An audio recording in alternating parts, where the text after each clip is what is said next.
Salut, moi c'est Camille Etienne, je suis une jeune activiste pour le climat de 23 ans et j'ai aussi fondé le groupe Avant l'orage qui essaie de, à travers des films et des vidéos, sensibiliser le maximum de gens. En fait, je pense qu'aujourd'hui, ce serait complètement se tromper que de voir l'écologie que comme dans un prisme, comme se battre pour protéger la nature, ce serait d'ailleurs plutôt arrêter de la détruire.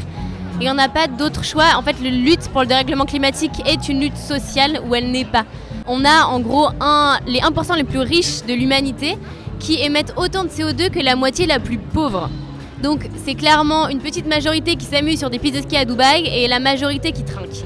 Parce que qui sont les premières victimes du dérèglement climatique? C'est les plus précaires, c'est ceux qui vivent aujourd'hui, qui n'ont pas leur choix en fait, de lieu de vie ou de travail et donc qui se tapent les inondations, qui se tapent les feux de forêt, qui se tapent la montée des eaux, qui sont des réfugiés climatiques, qui même chez nous aujourd'hui meurent de la pollution de l'air.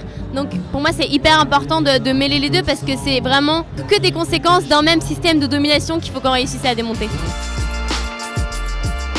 Les médias ils ont un rôle très délicat parce que on a l'impression qu'on en entend beaucoup parler parce qu'il y a un phénomène qui s'appelle la bulle de l'algorithme qui fait qu'on est toujours entouré des trucs qui nous ressemblent. Et donc on a toujours l'impression que c'est notre candidat qui va gagner, on a toujours l'impression que tout le monde adore notre artiste, mais juste parce qu'on nous entoure des informations qu'on aime.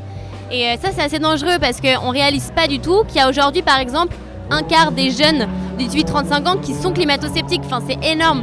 On ne réalise pas que en fait, les médias ils parlent que pour 1% de leur sujet concerne le réchauffement climatique. Donc c'est ridicule, 1%, on a l'impression qu'on en parle tout le temps, mais c'est pas vrai, c'est pas le cas.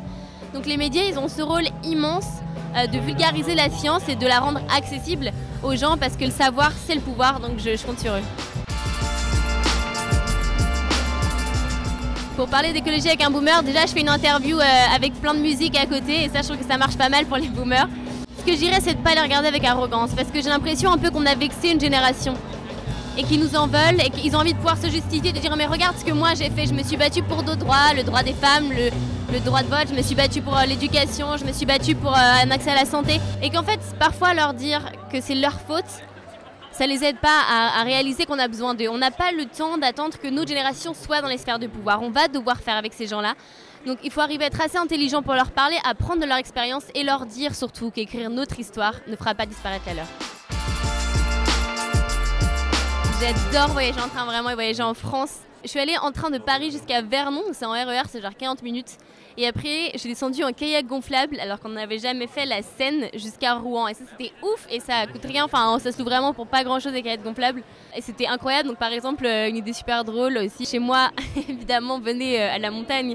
En Savoie, c'est merveilleux, et l'été aussi, et l'automne, c'est ma saison préférée, c'est l'automne. On y va tous que pour les pistes de ski, mais en fait, il y a des parcs naturels sublimes, on voit des couleurs de dingue. Allez là-bas, je vous conseille. Et puis quoi d'autre partout, il y a tellement d'endroits que je connais pas. Je suis allée en Bourgogne, je connaissais pas du tout cette région, je me suis dit mais c'est dingue, enfin, la France c'est immense et on a toujours besoin de fuir, alors qu'en fait on peut ne pas se sentir enfermé, rien qu'en restant ici aussi.